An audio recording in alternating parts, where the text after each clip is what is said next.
Hey everyone, it's Colin. How's it going? With the Nintendo Switch being a portable console, one would assume it's the end of the road for the 3DS series. But there's a new member of the family, and it seems to fill a rather particular niche. Let's take a look at the new 2DS XL.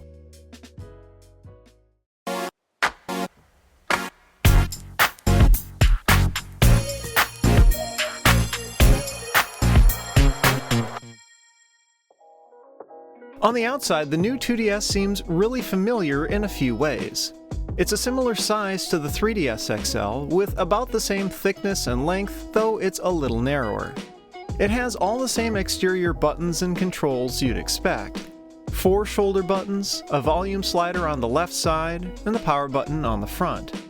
The headphone jack is right in the middle, and the stylus stows next to it, though I think it's the shortest of any in the DS series. Both the game cartridge and microSD card slots are on the front, but this time they're covered with a flap. It's great for keeping out stuff that doesn't belong, especially in the hands of a child, but it's also annoying and tedious to deal with.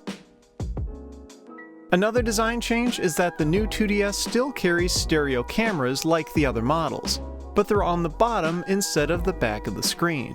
Thankfully, the screen can open flat so you don't have to crane your neck while taking pictures. And as for that screen, as the console's name suggests, it only does 2D. It's glossy with a glossy black surround. It looks really clean, but sometimes reflections can be an issue. The console keeps its front-facing camera and mic, though they're built into the screen hinge and don't rotate with the display. The buttons are pretty much the same as on the new 3DS, and the little C stick is carried over too. The touchscreen seems like it's bigger, but that's just an illusion because the bezels are thinner, with the home button kicked over to the left side. Finally, there's built-in NFC support for Amiibo, right in the middle of the touchscreen. Overall, the console is plenty comfortable to hold and use.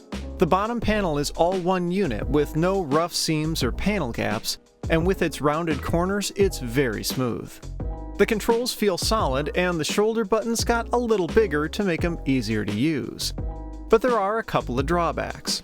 First, while the main display is pretty nice, at its size it really shows the console's low resolution, especially when it's limited to 2D. The image ends up soft, and the backlight can seem a bit underpowered in bright light, though the color is decent and the viewing angle's quite good.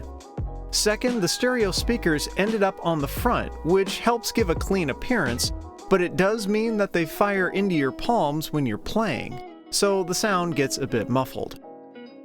The biggest concern for me with the 2DS XL is its value and where it sits in the product lineup. The flagship new 3DS XL retails for $200 US, but can often be found for $175. Meanwhile, the original 2DS is a killer deal at $80, and even includes a game. So with a street price of $150, I'm left trying to figure out just who the new 2DS is for. It doesn't seem to be meant for kids since it's almost double the price of its slab-shaped sibling, and yet not nearly as durable. But it's also not that much less expensive than the new 3DS XL, though I should note that it does include an AC adapter in the box, which would otherwise cost you a few bucks. Don't get me wrong, I really like the new 2DS. It's a solid console, and aside from my few complaints, I think it has a great design. I especially dig the ridged motif on the lid, the black and teal color scheme, and the angled Nintendo logo, which I'll give a subtle nod to 80s nostalgia. I just think it may have a limited audience for the price. Perhaps someone who's looking to get into the platform and wants a good experience, yet doesn't necessarily care about 3D. But the fact that the new 2DS XL even exists just goes to show that Nintendo isn't ready to hit the brakes on the 3DS family just yet. If you liked the video, I'd appreciate a thumbs up and be sure to subscribe. You can follow me on Twitter and Instagram at thisdoesnotcomp, and as always, thanks for watching.